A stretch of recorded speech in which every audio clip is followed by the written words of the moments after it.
प्यारे बच्चों, mid term examinations Delhi के सरकारी स्कूलों में शुरू हो चुके हैं और क्लास 11 का हिस्ट्री का मिड टर्म एग्जाम बहुत जल्दी होने वाला है।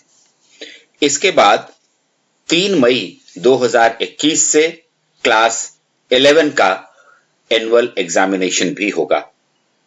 लेकिन हिस्ट्री पढ़ने वाले बच्चों में एक बड़ा कंफ्यूजन है कि मिड टर्म एग्जामिनेशन हो या एनुअल एग्जामिनेशन हो, डिजाइन ऑफ क्वेश्चन पेपर क्या होगा, यानी कि कहां से कौन सा प्रश्न पूछा जाएगा और किस तरह से प्रश्न पूछा जाएगा।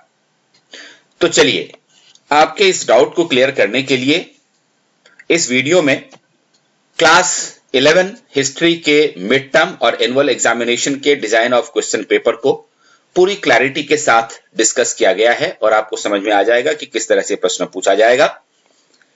इस वीडियो को लास्ट तक जरूर देखिएगा, क्योंकि आपको उससे यह पता चल जाएगा कि एक बहुत महत्वपूर्ण बात जो इस डिजाइन ऑफ क्वेश्चन पेपर से जुड़ा हुआ है वो क्या है। शुरू करते हैं। सबसे पहली बात ये देख लीजिए, आपका जो पेपर होगा वो 3 घंटे का होगा और मैक्सिमम मार्क्स 80 होगा।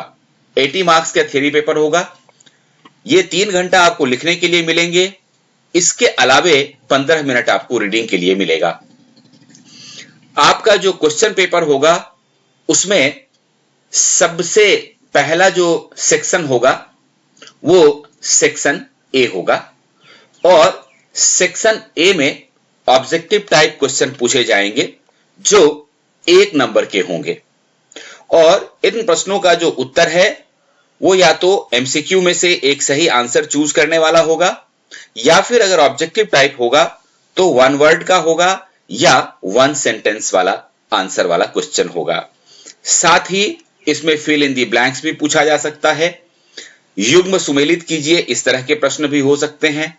सही अथवा गलत बताइए या फिर किसी जो सेंटेंस को दिया गया है उसको सही करके लिखिए, इस तरह के प्रश्न भी इसमें पूछे जा सकते हैं। दूसरा, इसके बाद जो सेक्शन होगा वो सेक्शन बी होगा और सेक्शन बी का जो क्वेश्चन नंबर होगा वो आपका 17 to 19 होगा और यहां पर मैं 3-3 नंबर के 3 सवालों का जवाब आपको देना है जो 9 मार्क्स का होगा। ये जो सेक्शन बी है ये केस बेस्ड क्वेश्चन होगा जिसमें एक सोर्स दिया गया होगा और उस सोर्स के आधार पर मल्टीपल चॉइस क्वेश्चंस दिए होंगे। हर प्रश्न में 4 सब पार्ट होंगे। आपको किन्हीं 3 सब पार्ट का उत्तर देना है, यानी कि 3 क्वेश्चन 3-3 नंबर के, कुल हुए 9 मार्क्स। अब आइए सेक्शन सी की बात करते हैं। सेक्शन सी क्वेश्चन नंबर 20 से 23। यहां आपको 3-3 नंबर के 4 क्वेश्चन मिलेंगे, यानी कि कुल 12 नंबर हो गया और ये शॉर्ट आंसर क्वेश्चन होंगे, 3 मार्क्स के क्वेश्चन होंगे और इनके उत्तर मैक्सिमम 100 वर्ड्स में लिखा जाना चाहिए। यहां आपको ध्यान रखने की जरूरत होगी कि ये जो सारे क्वेश्चंस होंगे वो कंपलसरी क्वेश्चंस होंगे और यहां पर में आपको कोई भी चॉइस नहीं मिलेगा।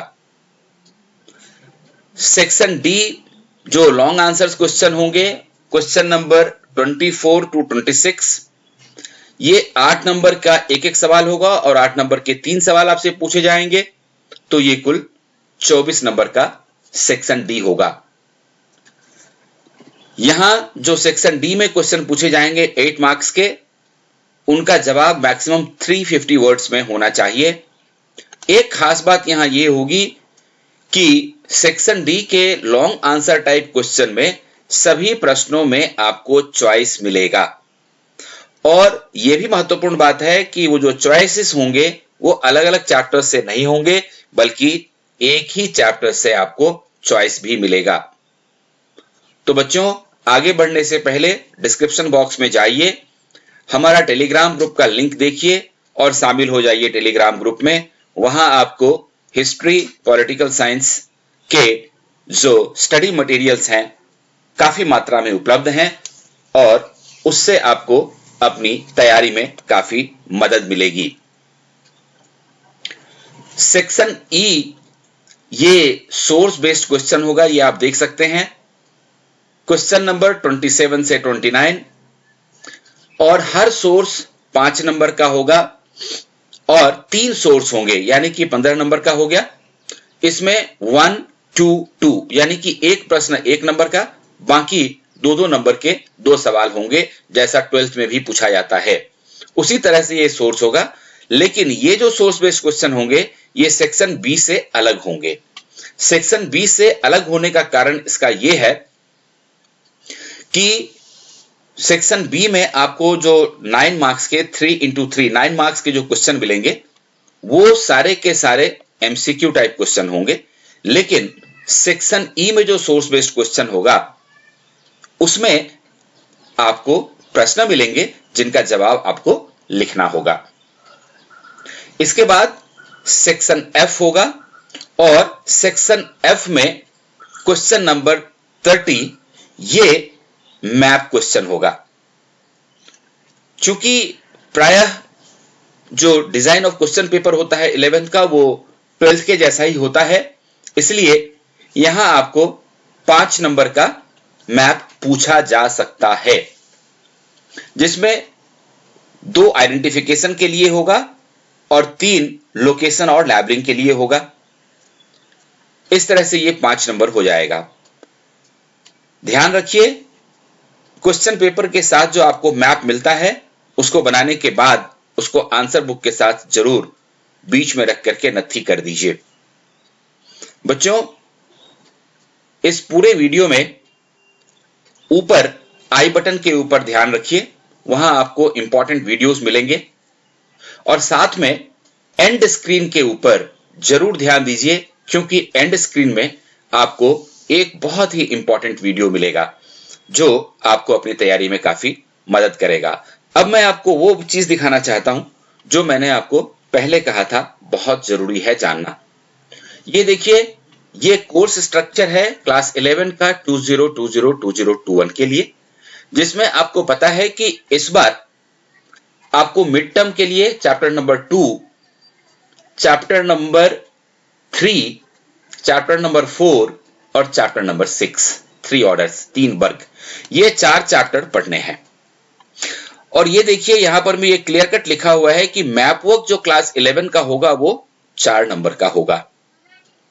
तो अब यहां आपको ध्यान रखने वाली बात यह होगी कि यदि इस कोर्स स्ट्रक्चर के हिसाब से 4 नंबर का मैप पूछा जाता है तो उस कंडीशन में जो एमसीक्यू या ऑब्जेक्टिव टाइप क्वेश्चन पूछा जाता है सेक्शन ए में, वो वहां पर में 1 नंबर का एक ज्यादा क्वेश्चन पूछा जा सकता है, तभी ये कुल 80 नंबर का क्वेश्चन पेपर बनता है।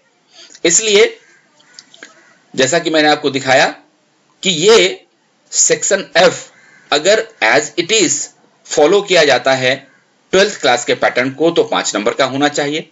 इफ नॉट, अगर इस कोर्स स्ट्रक्चर को फॉलो किया जाता है क्वेश्चन पेपर बनाने के लिए, तो उस कंडीशन में चूंकि ये 4 नंबर का मैप पूछा जाना है, तो यहां पर 4 नंबर का अगर क्वेश्चन आपसे पूछा जाता है तो उस कंडीशन में यहां का जो 1 नंबर है वो एमसीक्यू वाले या ऑब्जेक्टिव टाइप वाले सेक्शन ए में एडजस्ट किया जाएगा। इस बात का ध्यान रखें। बाकी अपनी तैयारी अच्छी तरह से करते रहें और बहुत अच्छे अंकों से पास होकर क्लास 12th में जाएं। All the best.